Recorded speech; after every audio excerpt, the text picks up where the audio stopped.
Assalamualaikum warahmatullahi wabarakatuh. Salam sejahtera bagi kita semua. Sebelumnya izin memperkenalkan diri, saya Rizky Aziz Perdana dari Fakultas Ilmu Pendidikan, Pendidikan Jasmani, Universitas Pamulang. Di sini saya akan mempresentasikan sebuah video untuk memenuhi tugas mata kuliah pembelajaran aktivitas atletik 2 dengan dosen pengampu Bapak Dr. Andes Gatot Soekartono MPD. Mohon izin Bapak untuk menyampaikan materi terkait lompat galah yang sudah ditugaskan. Baik, Bapak dan teman-teman, kita langsung saja masuk ke pembahasannya. Kita masuk ke pengertian lompat galah. Lompat galah merupakan bentuk olahraga yang memiliki tujuan melompat setinggi-tingginya untuk melewati mistar dengan bantuan galah. Dalam lompat galah, atlet menggunakan galah sebagai tumpuan untuk melompati mistar sepanjang 4,5 meter, di mana setiap atlet memiliki 3 kali kesempatan. Alat pengungkit galah terbuat dari bahan logam, fiber, bambu, atau tongkat kayu. Selanjutnya, sejarah lompat galah. Lompat galah sudah ada sejak abad ke-16, bahkan ada bukti bahwa lompat galah telah ada sejak zaman Yunani kuno.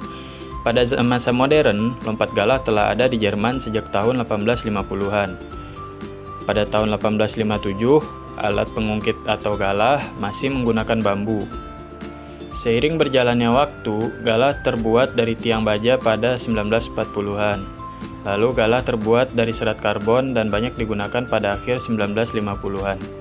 Perlombaan lompat galah sendiri sudah menjadi bagian dari olahraga atletik sejak dimasukkan dalam gelaran Olimpiade 1896 atau Olimpiade pada era modern. Berikut contoh video lompat galah.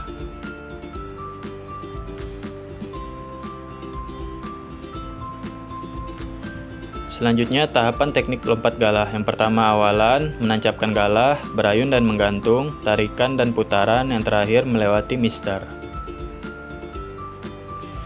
Yang pertama, gerakan awalan. Sebagai langkah pertama, awalan dilakukan dengan mengambil ancang-ancang untuk berlari. Posisi tubuh harus selalu dikontrol agar dapat menancapkan galah dan menempuh dengan tepat. Jarak tempuh awalan harus cukup agar dapat mencapai kecepatan maksimum ketika menumpuh.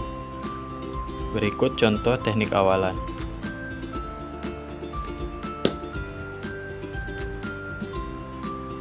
Kedua, gerakan menancapkan galah. Satu tangan mengangkat ujung tiang ke atas dan tangan lainnya menancapkan galah ke bawah. Tancapkan galah dengan jarak 3 langkah sebelum menumpuh dengan galah. Pastikan panjang tiang sejajar dan sesuai dengan jarak kotak tumpuan. Ayunkan tubuh ke depan dan melompat ke udara sekuat tenaga. Berikut contoh. Nah, yang ketiga ada gerakan berayun dan menggantung. Gerakan berayun dan menggelantung bertujuan untuk menambah daya lenting. Selain itu, gerakan ini juga dapat menambah tenaga potensial dari galah. Dengan posisi tubuh yang benar, pelompat akan mampu untuk mengangkat tubuh ke atas secara lebih baik. Hal ini terjadi saat tenaga yang disimpan waktu menggantung dikeluarkan lagi untuk melewati mistar. Berikut contohnya. Nah, yang keempat ada gerakan tarikan dan putaran. Gerakan ini merupakan kelanjutan setelah tubuh menggelantung. Ketika pelompat menunggu terlepasnya tubuh, tarikan dilakukan secara lurus searah sumbu galah. Sementara itu putaran tubuh diperoleh dari gerakan tangan atas yang ditarik ke arah pinggul. Saat dilakukan gerakan menarik dan berputar, kedua kaki tetap berusaha diangkat tegak lurus. Berikut contohnya. Nah, yang terakhir ada gerakan melewati mistar. Sebagai langkah pertama, awalan dilakukan dengan mengambil ancang-ancang untuk berlari. Posisi tubuh harus selalu dikontrol agar dapat menancapkan galah dan menempuh dengan tepat. Jarak tempuh awalan harus cukup agar dapat mencapai kecepatan maksimum ketika menumpuh. Kecepatan menarik menjelang menempuh harus konsisten agar posisi tubuh terkontrol. Tangan harus kuat dalam memegang galah. Jarak antara kedua tangan tidak boleh terlalu dekat sehingga tumpuan dapat dilakukan dengan sekuat-kuatnya. Berikut contohnya. Lapangan lompat galah. Lapangan lompat galah terdiri dari beberapa bagian. Yang pertama lintasan lari, panjang 45 meter dari titik awal hingga kotak tancap galah.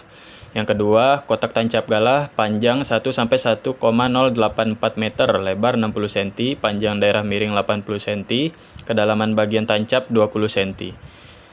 Panjang tiang penyangga palang 4,5 meter. Dan yang terakhir ada bantalan. Bantalan untuk mendarat 5 kali 5 meter. Ukuran tongkat galah sendiri, alat yang digunakan dalam olahraga lompat galah yaitu galah itu sendiri. Tongkat atau galah terbuat dari bahan fiber yang memiliki kelenturan khusus sesuai dengan berat badan pelompat. Jika pelompat memiliki berat badan 70 kg, maka gaya yang dipakai khusus untuk kelenturan bagi berat 70 kg. Ukuran panjang bilah sekitar 3,86 sampai 4,52 meter, sedangkan berat maksimum 2,26 kg. Peraturan lompat galah. Sama seperti olahraga lainnya, lompat galah juga mempunyai aturan. Yang pertama, berat badan setiap atlet diverifikasi lalu dicatat dalam bentuk penilaian di samping nama peserta. Setiap atlet hanya diperbolehkan melakukan percobaan sebanyak 3 kali.